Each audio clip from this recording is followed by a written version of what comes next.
Cek cek. Ya, kayaknya putus nih. Sedih amat. Ya kan, disconnect dia.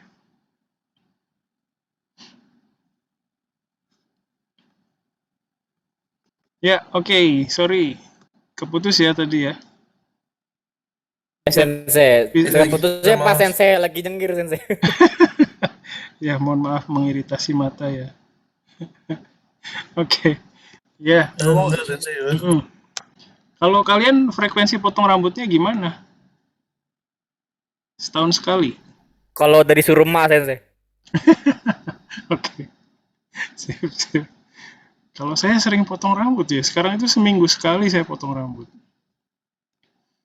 Walaupun Sendiri, Sensei?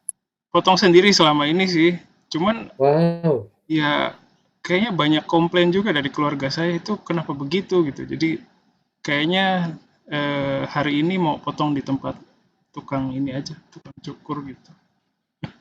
Wah, anggap ini vacation tap, Sensei gitu. Potongan liburan. Iya. Kalau dulu itu waktu di Jepang itu mahal ya. Kalau di Jepang itu kalau potong rambut. Kalau di sini kan kalau untuk laki-laki yang biasa ya paling mahal berapa sih? 50.000 kan ya?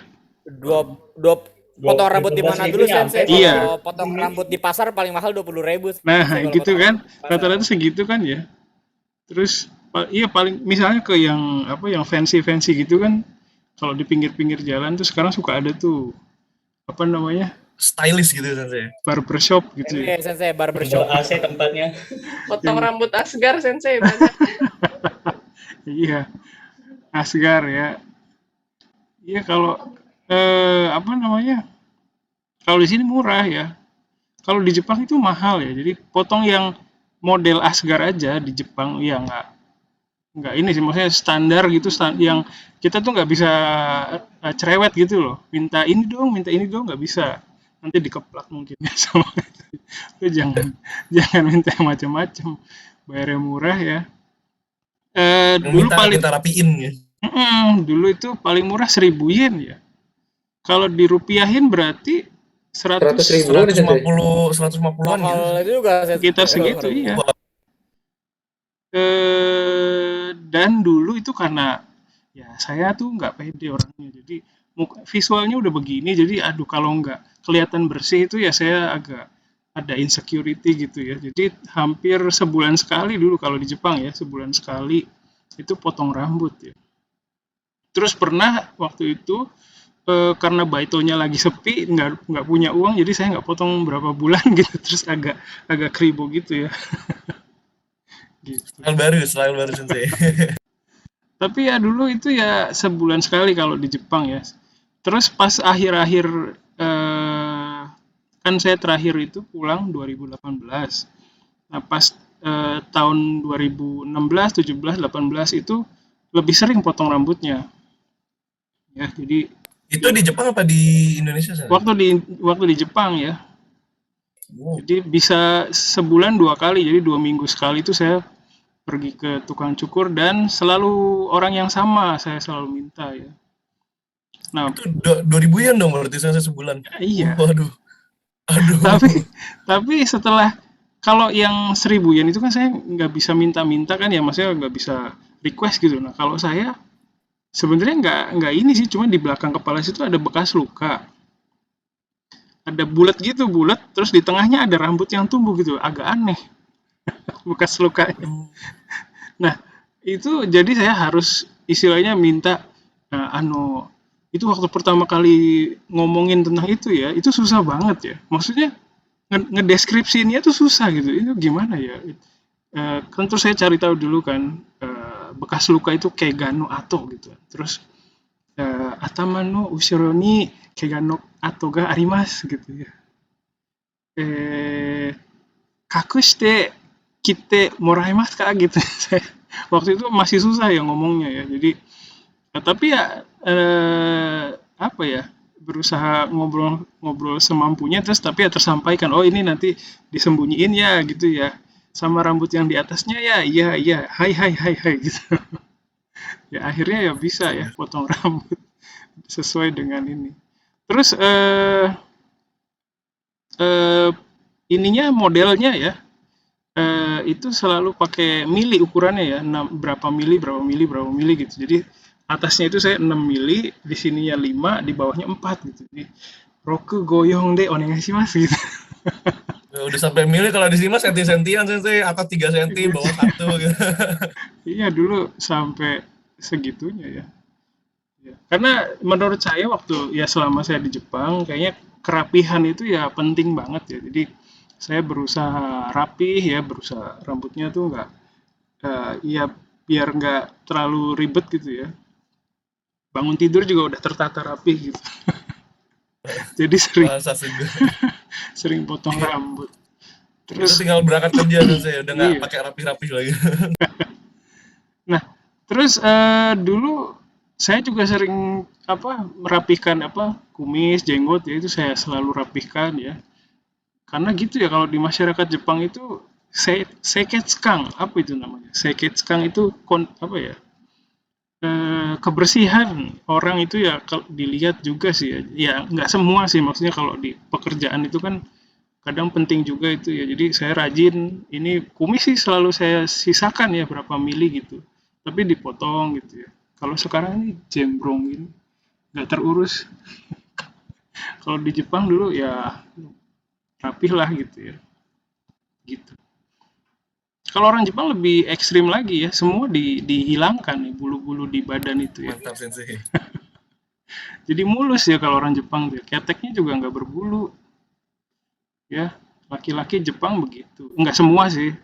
Yang dandy gitu, yang yang suka dandan itu ya ada yang Itu saya sampai juga dengar orang juga sering sampai potong alis segala gitu sensei, cukur ada, alis. iya betul betul laki-laki juga dia bentuk alisnya gitu ya sampai sampai sama kayak perempuan lah mencari bentuk yang ideal gitu ya.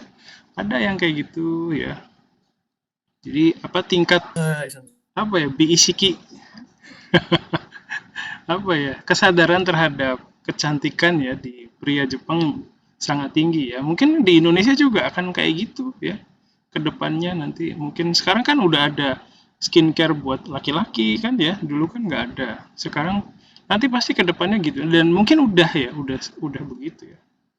Gitu. Memperhatikan kebersihan ya, kecantikan gitu ya. Oke. Itu sekilas tentang sampai karena seringnya pergi ke tempat cukur itu ya udah jadi kenal ya, jadi temen. Hari-san mata kitan desu ka? Gitu ya. Kyou mo itsumo no kanji desu ka? Udah apal sensei. Udah apa ya? Kyou mo itsumo no kanji de onegaishimasu gitu. Pasti saya bilang begitu. Ya, gitu deh ya. Terus suka dibecandain ya kadang atasnya dulu dipotong. Hai, Hari-san owarimashita gitu. Terus iya, mada owatte nai desu kara. Onegaishimasu. Pendek sensei. Kayak di prank sensei. Ininya dulu dipotong gitu ya, terus udah hai owarimashita gitu. Saking ya suka ngobrol juga. Belum gitu. Gitu deh ceritanya ya. Oke, ini udah direkam belum ya? Oh udah, sip. Terima kasih. Oh ya, oke kita mulai aja. Ya terima kasih atas waktu dan ruang di hatinya untuk mata kuliah ini ya. Kembali lagi kita dalam mata kuliah Sakubung ya bersama saya Ristiawan.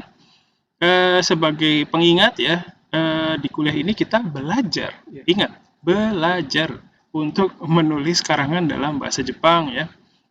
Dan saya ingatkan lagi, selalu saya ingatkan ya, kadang kita suka lupa sih ya bahwa kita ini punya batas gitu ya. Saya ingatkan kembali bahwa kemampuan menulis secara terstruktur itu bukan berarti sudah ada dari kita kecil ya.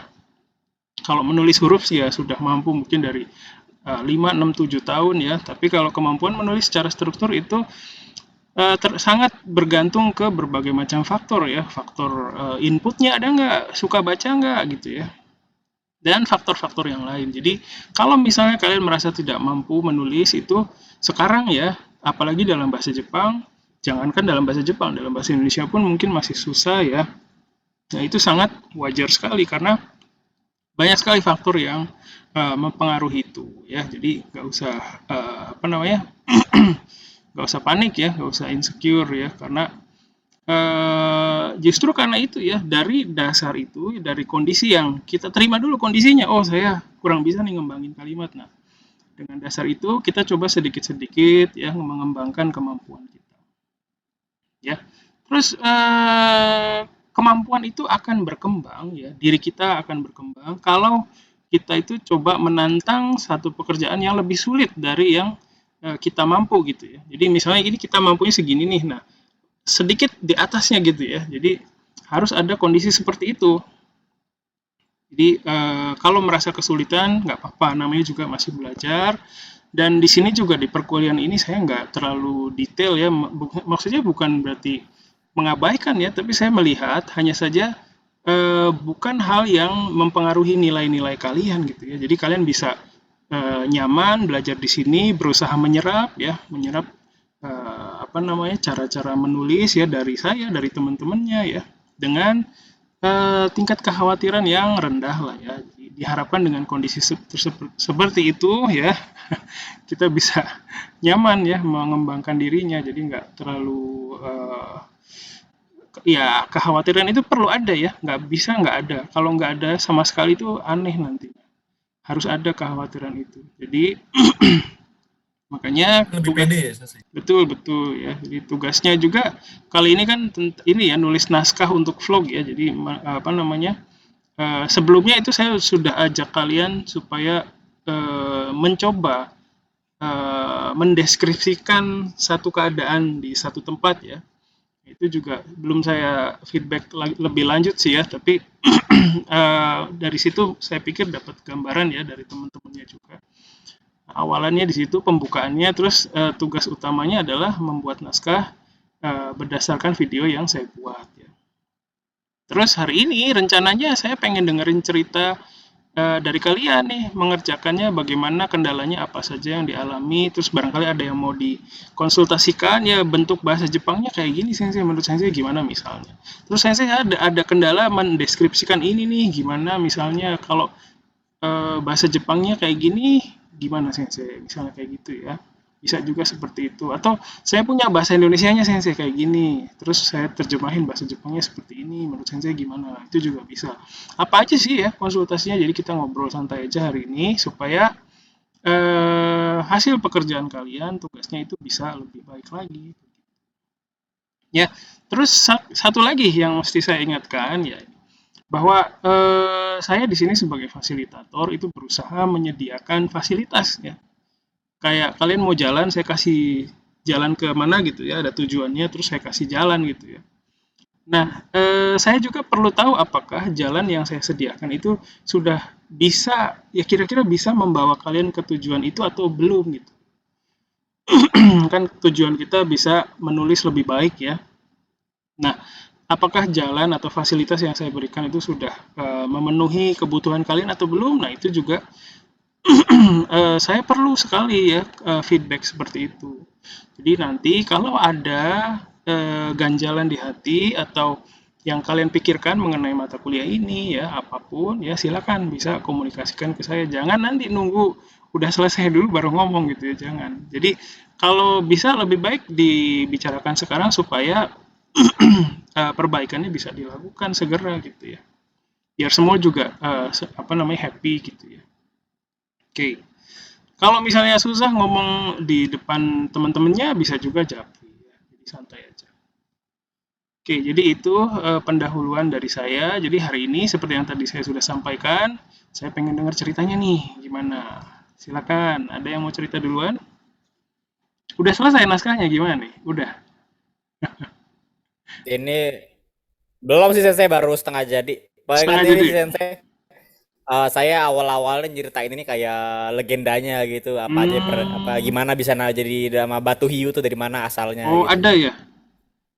Ada Sensei. Oke, boleh. Ada Sensei. Saya baru dengar ada legendanya ternyata ya. Oke. Ada sih.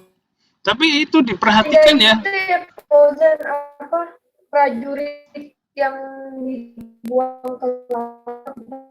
Waduh, putus-putus kayaknya internet saya jelek ini. Cek. Bentar. Iya, Sensei, putus-putus banget. Ya, bentar. Saya ganti channel dulu. Bentar. Internetnya sedang tidak bisa diandalkan. Oke. Oke. Ya. Gimana tadi legendanya prajurit apaan? Ini Sensei, apa ada prajurit dari apa yang dibuang ke laut gitu, Sensei. Oh, gitu. Terus dari tebing itu gitu ya? Iya. Terus jadi batu? Bukan. Terus ini Yang dia batunya tuh ngapain dia? apa dia tuh waktu itu apa salah satu prajuritnya tuh ngeliat hiunya ditangkap terus dilepasin lagi jadi batu. Oh, gitu. Oke, sip. Terima kasih Fauzan ya. Gimana kendalanya sejauh ini? Nah, paling kan ini sih Sensei apa waktu di perjalanan tuh kita mau apa aja yang ditopikin gitu Sensei. Oke, sip. Ya, terima kasih. Ingat ya, waktunya kan cuma 7 menit. Iya Sensei. Kayaknya kelihatannya panjang, tapi sebenarnya pendek gitu loh. Hati-hati. Nanti malah nggak ini. Iya. Terima kasih Fauzan. Yang lain gimana? Tapi kayak videonya sendiri tuh 4 menit deh, Sensei. Kayak emang nggak panjang-panjang banget. Iya ya. Ah, iya bukan 7 menit, sorry. 4 menit betul, lebih pendek tuh. Ini Sensei, kalau nggak sampai 4 menit gimana Sensei? Nggak apa-apa Sensei? Ya nggak apa-apa.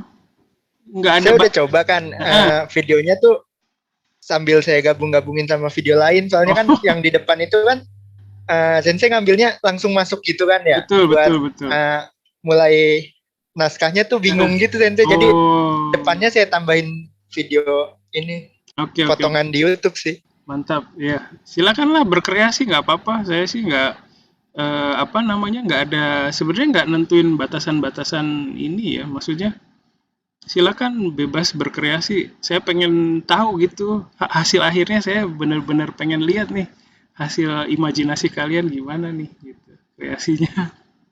Tapi ya maksudnya semampunya ya, maksudnya saya senang kalau kalian nikmatin gitu loh momen prosesnya gitu ya, itu yang paling penting ya. Terima kasih Panji tadi sudah ngobrol.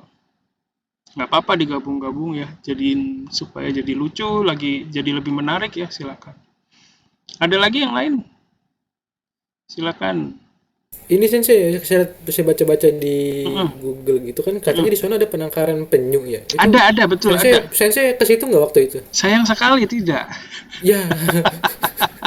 Oh, Ada betul. Saya juga dengar waktu itu.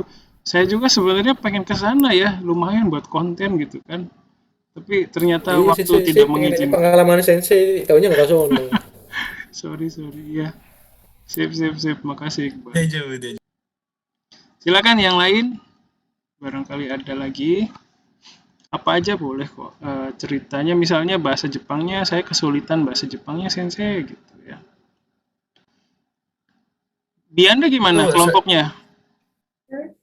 Kelompok saya paling saya itu ya kan saya udah coba-coba buat naskah gitu Sensei. Saya tuh paling kesusahannya di itu di infonya gitu loh kan. Personally belum pernah ke sono, jadi cuma bisa lihat dari website gitu. Jadi ini mau bahas apa gitu. Oke. Naskahnya gimana? Udah jadi? Naskahnya baru setengah Indonesia, setengah Jepang tuh. Oke. Sip. Ya. Ya sih Sensei dari secara kelompok kan pada ngetik sendiri tadinya ya kan pengen digabungin cuman belum itu yang saya juga udah itu kan Bianda sama saya kelompoknya saya udah jadi tapi kan kayak saya cuman sebatas kayak ngomong yang Futsuke gitu yang wah Umida gitu boleh kayak gitu juga nggak apa-apa gitu. Itu sih paling saya cuma bisa nangkap apa yang dilihat di situnya aja gitu. Boleh. Kalau yang lain kan pada cerita legenda dulu di sini ada segala macam gitu enggak sampai Sensei. Saya cuma ngeliat ada tukang minum, ada jualan es, ada yang gambar gitu aja sih Sensei. Iya, nggak apa-apa. Itu dari naskahnya Prasasto saya coba ngembangin gitu sensei biar nggak flat gitu, tapi saya lagi bingung itu gimana kata-katanya. Iya, sip. Terima kasih. Sensei. Ya. Nggak apa-apa ya. Jadi saya senang kalian bingung ya. Bukan, maksudnya puas lo, bingung lo. Bukan, tapi saya senang kalian punya keterlibatan sampai sejauh itu, sampai pusing-pusing. Ya nggak apa-apa ya. Prosesnya yang penting soalnya. Bukan hasilnya itu ya nggak apa-apa. Kayak misalnya punya sudut pandang seperti Prasasto ya. Menggambarkan, mendeskripsikan apa yang terlihat di video itu sama sekali nggak apa-apa. Ya, ada juga yang seperti Fauzan menceritakan tentang legendanya itu juga nggak apa-apa ya. Namanya juga ini kita nggak ada, saya nggak menentukan, nggak ada batasannya. Silakan kalian bisa menggunakan itu. Gimana caranya supaya bisa istilahnya menjadi sebuah vlog ya yang menarik perhatian orang ya, dan isinya siapa tahu isinya mengedukasi juga bisa ya. Silakan bisa berkreasi sendiri. Sudut pandang orang macam-macam ya. Jadi saya juga nggak membatasi harus begini, enggak kan, karena kita melihat sesuatu kan ya. Semua orang pasti kan beda-beda. Kayak misalnya kalian sekarang melihat saya, pasti kan point of view-nya apa yang kalian lihat itu pasti beda. Ada yang mikir itu Hari Sensei kapan cukurnya ya? Udah nggak tahan lihat rambutnya kayak gitu misalnya. Ada juga yang lihat itu kalender tahun berapa ya misalnya. Itu kok hordengnya bersinar gitu, apa ada sinar, ada lampunya di belakangnya Pak, siapa tahu gitu ya. Jadi macam-macam, nggak apa-apa ya. Sensei masih di Pangandaran, Sensei? Enggak, udah di kampus di Unsada. Oh. Alhamdulillah sudah kembali, Sensei. Sip ya. Silakan yang lain, ada lagi yang mau ngobrol boleh ya. Jadi apa namanya, bingung itu pertanda baik ya. Saya senang kalian mengalami kebingungan. Ya, tandanya sedang memikirkan sesuatu ya, terlibat dengan kegiatan ini gitu. Terus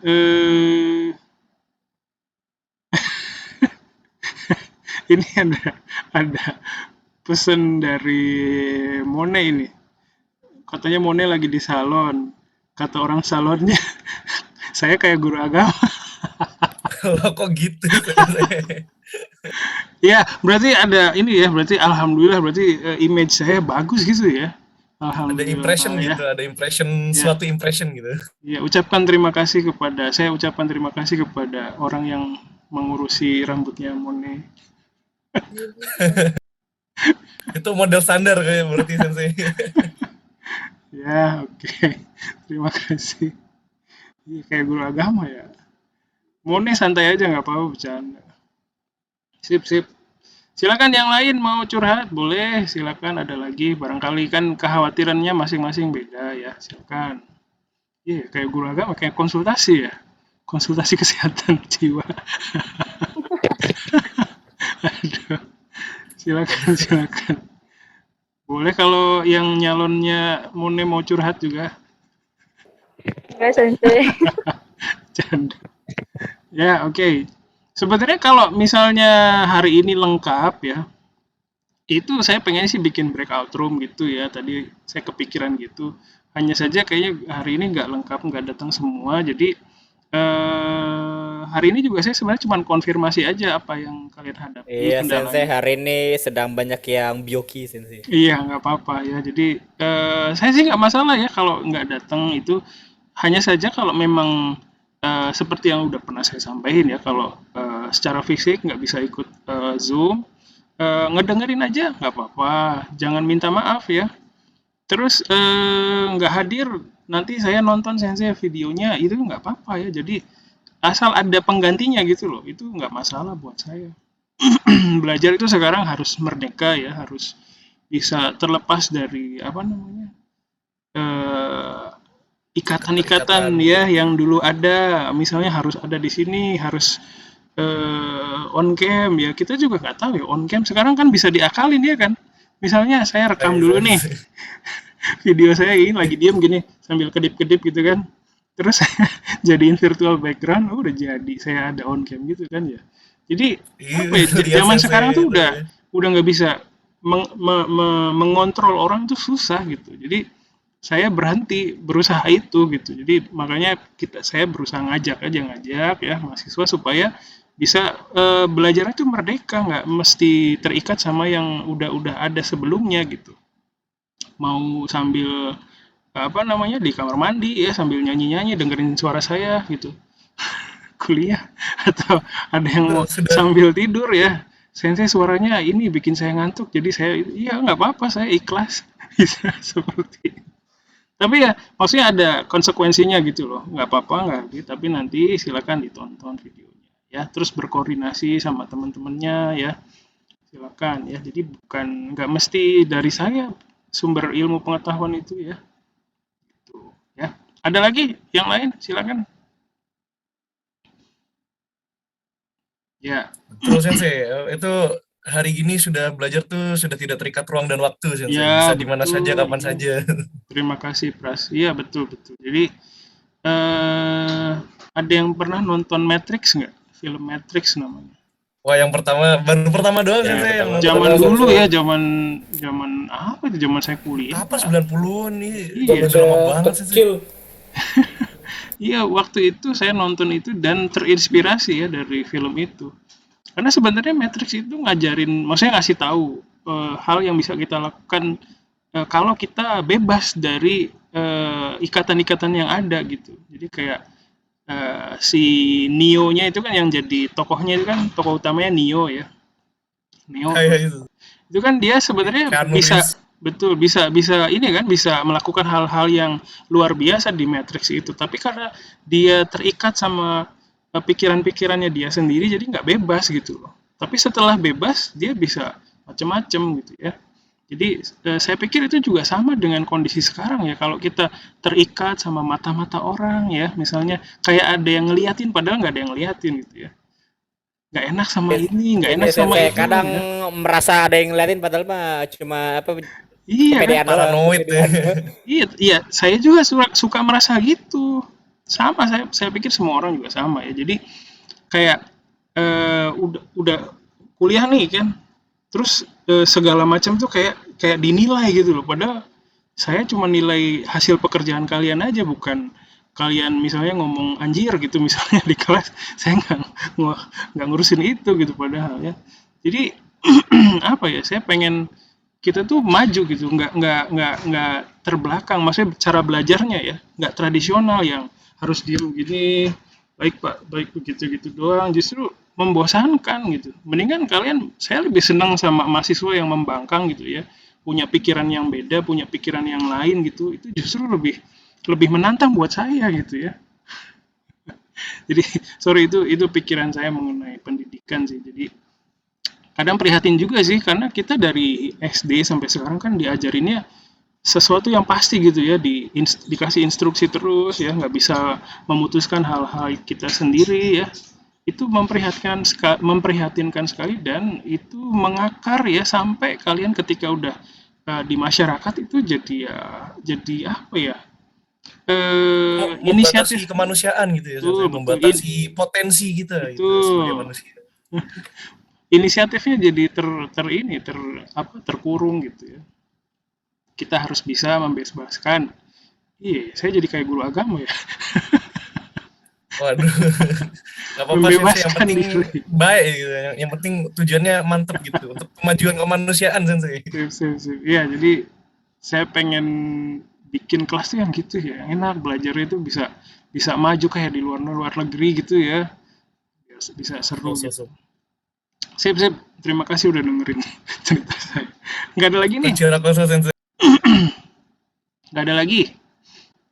Jadi kalau misalnya nggak ada lagi nggak apa-apa, nanti sisa waktunya ini kan masih banyak nih. Jadi saya berharap kalian bisa memanfaatkan sisa waktunya untuk ngobrol lagi sama teman-temannya ya. Ada waktu buat ngobrol bareng sama teman-temannya. Walaupun rencananya breakout room awal ya, tapi ya nggak apa-apa. Nanti silakan kalian bikin Zoom sendiri ya, bisa diskusi gitu. Ya, nanti minggu depan usahakan sudah bisa memperlihatkan ya. Sudah bisa ya minggu depan ya targetnya karena kalau lama-lama juga sayang waktunya ya saya pikir 4 minggu udah cukup sama minggu depan ya berarti udah cukup jadi berharap minggu ini silakan kalian finalisasi ya dan syukur-syukur bisa edit gitu kalau bisa ya. Ini saya nggak maksa loh. Terus bisa memunculkan final hasil kerja yang udah final gitu. Dalam bentuk apapun, misalnya pakai PPT juga boleh atau bentuknya bisa macam-macam, nggak terbatas. Misalnya sambil nyalain videonya, terus saya ngomong gini, saya boleh nggak boleh ya. Jadi apa aja silakan. Banyak cara untuk mempresentasikan hasil pekerjaan kalian ya. Jadi nggak usah terikat sama apa yang saya omongin sekarang ya. Silakan bisa bebas. Usahakan bisa menarik perhatian orang. Gimana caranya? Hai, Sen. Oke. Baik, sebelum saya tutup, ada yang mau disampaikan lagi? Nggak ada? Apa komentar atau pertanyaan boleh? Nggak ada Sensei. Nggak ada ya? Oke, baik. Terima kasih. Jadi, sip ya. Jadi, itu saja mungkin hari ini ya. Jadi, silakan sisa waktunya kalian manfaatkan untuk memfinalisasi hasil pekerjaan kalian. Terus, minggu depan itu sudah bisa memperlihatkan hasil pekerjaannya ya. Begitu. Sudah jelas ya ininya sampai minggu depan. Oke. Hai Sensei. Ya, terima kasih ya. Oke, Rizky, makasih ya. Oke, baik itu saja hari ini ya. Terima kasih atas perhatiannya ya. Assalamualaikum warahmatullahi wabarakatuh. Hai, makoto ni arigatou gozaimashita Sensei.